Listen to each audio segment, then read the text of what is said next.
Good afternoon, guys. What is up and how are you doing? Today, I am so glad you're here because I'm going to be talking to you about breastfeeding. Yes, the good, the bad, and the ugly of breastfeeding. It is not always an easy thing to do, and I just want to let you know the struggles that I have gone through and hope that if you're struggling in breastfeeding or if you're just breastfeeding and everything's going great for you, I just want you to know that you're not alone, and I hope that this video is an encouragement to you. So I'm going to go ahead and get started. So I am blessed to be able to say that I have really not had any trouble getting my son to latch on. He has always latched on very well, and he's always eaten very well. The first 24 hours, though, I would say my nurses probably didn't like the way that it went. Before I went into the hospital to have Kyle, I had the mentality that I was going to feed on demand, and that I knew that if my baby was hungry, he would let me know, and then I would feed him. After I had Kyle, the nurses told me, you must feed your baby every 2 hours. You must wake your baby in the middle of the night and feed him every 2 hours so that he gets enough milk and that he's providing you with enough wet and dirty diapers. That means he's healthy. Okay, so I know that nurses have a job, and that is to take care of the mother and to take care of the baby and make sure that both are healthy. And that's really what is important, is that your baby is healthy, growing, and safe. And that doesn't always mean exactly what the nurses tell you to do. Your nurses are not the parent of the baby, nor are they your parent. Sometimes, maybe they are sometimes, I don't know. But in general, your nurses don't get to dictate how you parent, how you mother your baby. So my son did not eat every 2 hours in the hospital. That really came later on. After my milk came in, that's when Kyle really started eating every 2 hours. But the first 24-hour period, he only ate really a handful of times. I did not wake him up to feed him. When he was hungry, he would wake up and he would cry and let me know he was ready to eat, and then I would feed him. There were times while he was awake that I would try to go ahead and feed him, and he just wasn't interested in it. And you can't force feed your baby. So I didn't feed him every 2 hours. I fed him when he wanted to be fed, and he still gave us the amount of dirty and wet diapers that the nurses said they were looking for. So like I said, as long as your baby is healthy and growing and safe, that's really what matters. So I guess that's not really a struggle that I went through, but emotionally it was kind of a struggle because I needed to decide for myself that I'm the mother and I'm going to do my best to take care of my son, and I get to make these decisions. Okay, so after my milk came in about a week later, Kyle, like I said, started eating every 2 hours, and that included in the night. Kyle has slept through the night a few times, but in general, at the very beginning, he would wake up every 2 hours. It eventually got to maybe every 2.5 to 3 hours, and it has progressed to longer amounts of times as he's gotten older, so that's been nice. But I've never had a baby that has consistently slept through the night. If you have, then that's good for you. At months 3 and 4 is when I really struggled. It was the worst time of breastfeeding by far. And that is because I got to experience clogs at that point. My very first clog, which, I mean, it just hit me like a ton of bricks. Like, I had no clogs, and then I had a clog, and then they just kept coming.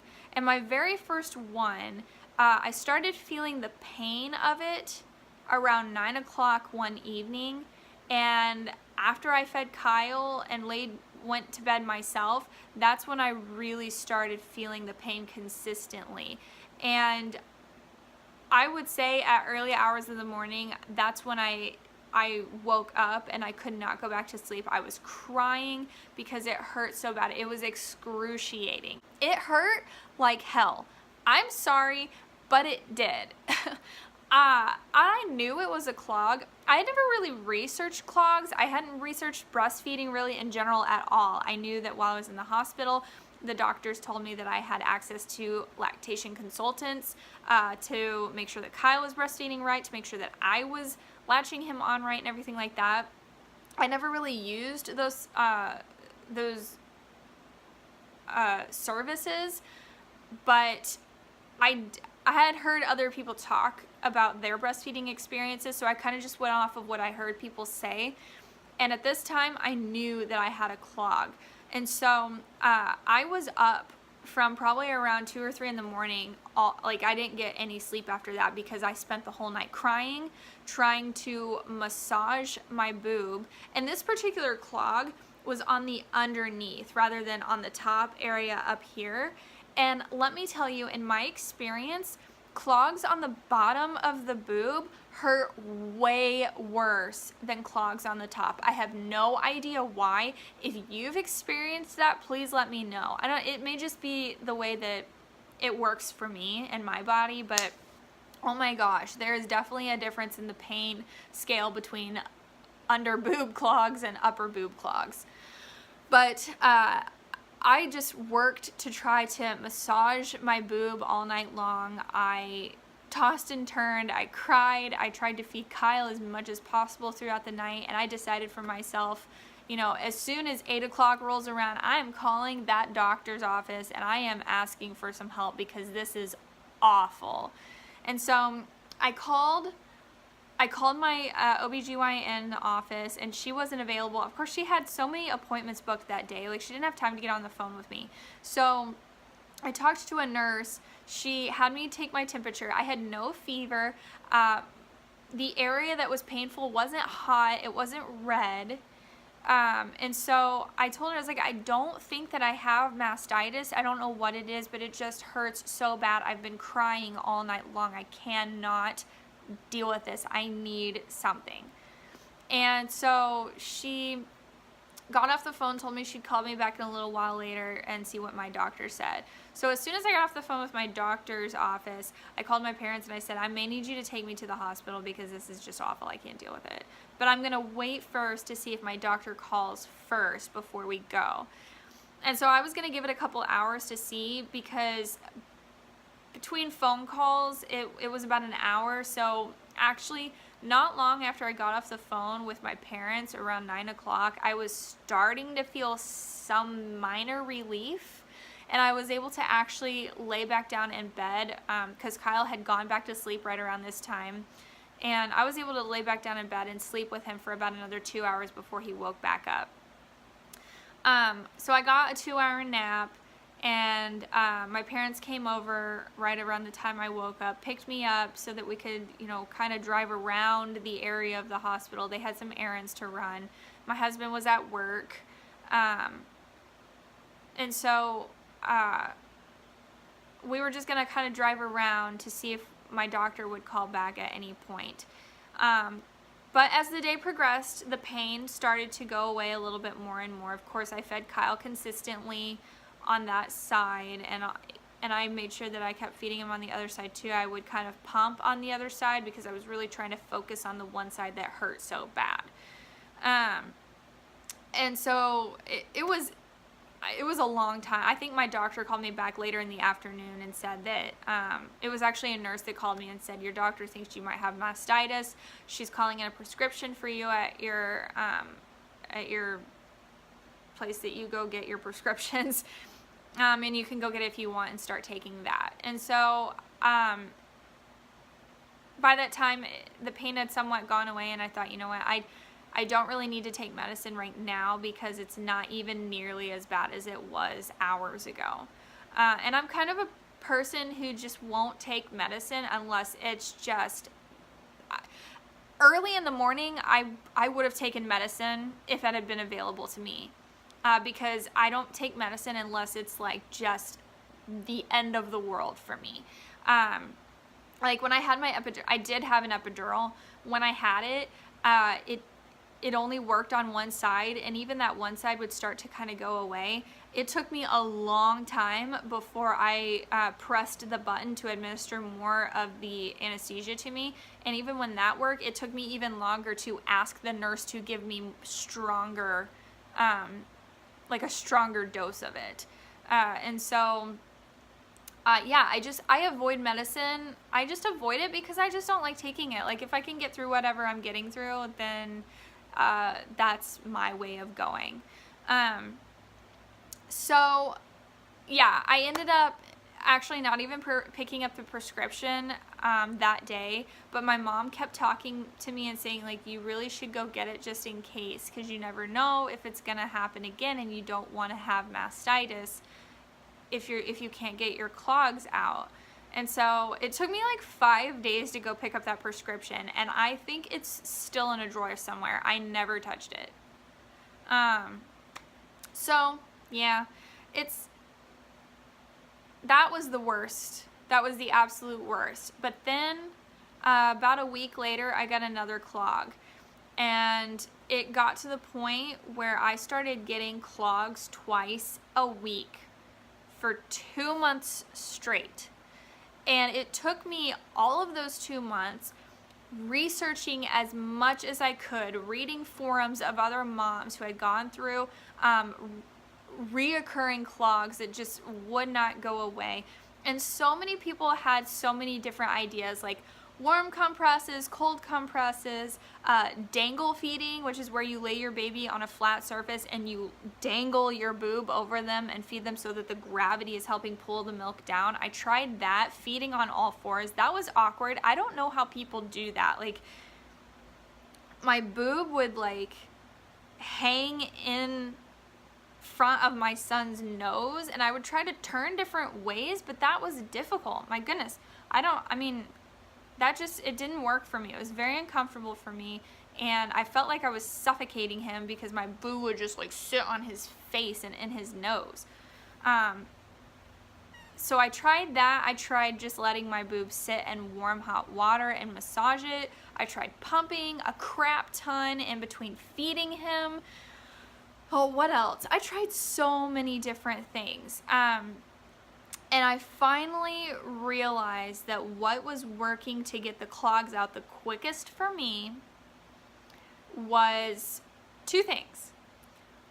The first was getting in a really, really hot shower, sometimes multiple times a day, if the clog was that bad and that persistent. Getting in a really hot shower and just massaging the milk down towards the nipple. And then once the clog would move down, you'd start to see a white bleb. And if you Google this, you'll see that it's called a bleb. I don't know why, but it's the weirdest word ever. But I would see that white bleb appear after a while of massaging, and once I would get that bleb out, it would feel like a little tiny grain of sand. And that's what made me realize, like, that's why it hurts so bad. Is you've got like this little tiny solidified piece of milk that stops everything up, and it like starts building up, and it's hard and it's lumpy and it's uncomfortable, especially if it's on the bottom. And so I would work super hard but being gentle. You don't want to like damage your breast tissue or anything like that. Like, you're supposed to be as gentle as possible, but it's not bad to be like firm and persistent. And so massaging the milk down and getting the bleb out. Once the bleb would come out, it's like the milk would just like stream out. And as soon as that would happen, I'd hop out of the shower and I'd grab Kyle and I'd feed him so that he could really do the work of pulling the milk out. Nothing works as good as your baby's little jaws pulling that milk out. And so that's really what worked the best to get rid of the clogs. But that wasn't enough for me. I really wanted to know how to keep the clogs from happening. And so I learned that there is a hind milk and a fore milk. The fore milk is what obviously your baby gets first, and it's the really thin, whitish kind of milk. But then the hind milk is the really fatty, caloric, and just the thicker consistency milk. And that's really what like helps your baby get most of the nutrients, is that fattier hind milk. And so feeding your baby on one side per session is what helps your baby get all of the hind milk and keeps you from having clogs. So when I learned to make sure I was feeding my baby on one side per feeding session, then I stopped having clogs so much. And since then, that was 4 months ago that I had my last chronic clog. I've had 2, I think, in 4 months, which I think is a win-win, because those 2 months were so hard on me. It was painful, it was stressful, and I really considered quitting. Like, I remember telling my husband, I'm giving this 1 more week, and I said this multiple times to him, but there was a point where I really meant it, was I'm giving this 1 more week. If I can't get these clogs to stop, I'm done. I don't want to be done, because I know that this is what's best for Kyle, but I can't deal with this pain anymore. And so I kept trying to give myself more time and determine myself that I could figure it out, and that I could get through it. And 4 months was kind of early for me to stop at breastfeeding. I really didn't want to. I didn't want to stop giving my son what was naturally best for him. And so I just continued to try as best as I could. And I remember that whenever I had my son in the very beginning, I made a goal for myself. I want to reach 6 months of breastfeeding. Anything after that is icing on the cake. So I got through that really tough time of, chronic clogs, persistent clogs. And once I reached 6 months, I decided, okay, if I can go another 6 months, that will be icing on the cake. So if I can reach a year, that's really what I want to try to do. So I did go back to work after 12 weeks maternity leave, and I only go back part-time now. I'm not full-time like I used to be, and so I only pump once while I'm at work, because I'm there for 5 hours a day. And so I feed my son at 7 o'clock in the morning, and then I will pump at work sometime between 10 and 11 o'clock, and then I'll feed my son again when I get home.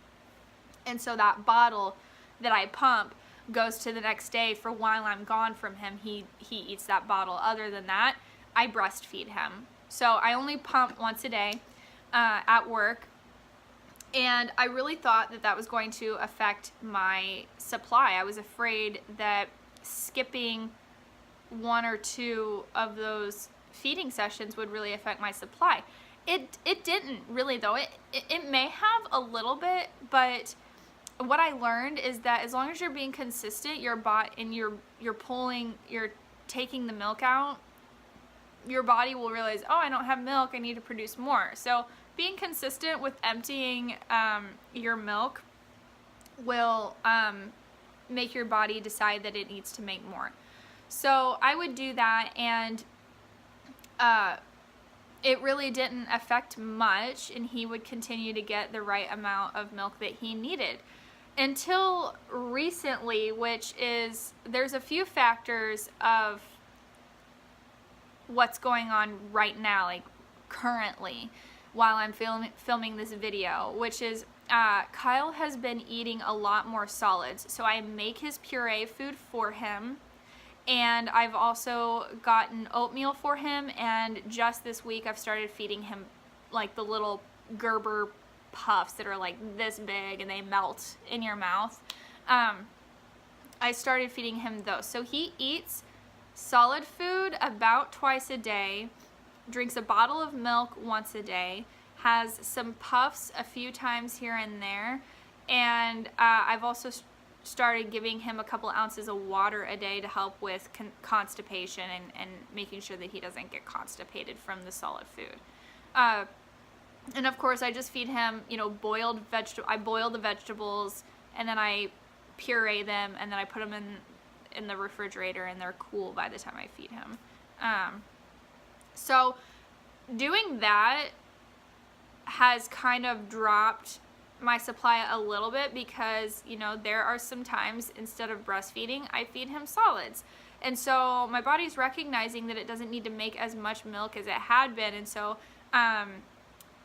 my supply has dropped, and I'm noticing at work when I pump that my milk has gone down maybe an ounce or so, a half an ounce or so whenever I pump at work, and that's kind of discouraged me, because I keep thinking, you know, I don't want to lose my supply yet, but again, if I'm consistent, I probably won't lose it 100%. If I do, I mean, he's almost 9 months. Like, that's a really good amount of time to go. And if I need to feed him some formula, I've reached a point where I'm fine with that. Like, it's good to feed your baby formula if that's what your baby needs to have. So, yeah, that's kind of what I'm going through now. Also, with pumping at work, I've gone through feeling very frustrated. It kind of gets somewhat, honestly, annoying to have to pump at work. And I know some of you have to pump at work even more than I have to, because some of you go full days. I've been reading comments where some women have to travel away from their baby for several days, and they have to pump every 3 hours, except for that doesn't get to happen for you because you're in meetings or you're at your job and you don't get a break or anything. And so my heart goes out to you, because I get that consistency at my job, to be able to pump the amount of times I need to. There was another girl, she's no longer there, but whenever she was pumping, she had to pump every 2 hours at work because she stayed full time. And that was not a problem for her or the employer. Like, it, you know, they provided a perfect place for her, and obviously in our job, we don't specifically go out and travel, and so we don't have to miss feeding times. And so, I kind of feel bad saying that I get annoyed with having to pump at work, because it's, you know, it's a 15-20 minute period where I feel like I could be sitting at my desk getting work done, but also it's kind of boring to sit in a room and just, you know, pump milk. So I guess that's not really a struggle. It's more of just like a mental difficulty that I go through here and there. But I just remind myself that, you know what, this is what I'm doing for my child. This is what is important for him. So it's good that I do this, and it's good that I am able to do this. So yeah, those are some of the breastfeeding problems that I have gone through. I just want you to know that, you know, you're not the only one that has gone through these problems. Like, you are not alone, is what I'm trying to say. There are plenty of women out there who have gone through and will be going through the same thing that you're going through. Even if I don't go through the same thing as you, or you don't go through the same thing as me, like, nobody is alone. Nobody's an island. So I hope that you feel the support. I hope that you feel the love, and know that there's encouragement out there for you. Leave a comment in the comment section down below of your breastfeeding experience. So thank you so much for watching. Make sure you hit that subscribe button, and I hope to see you next time. Bye.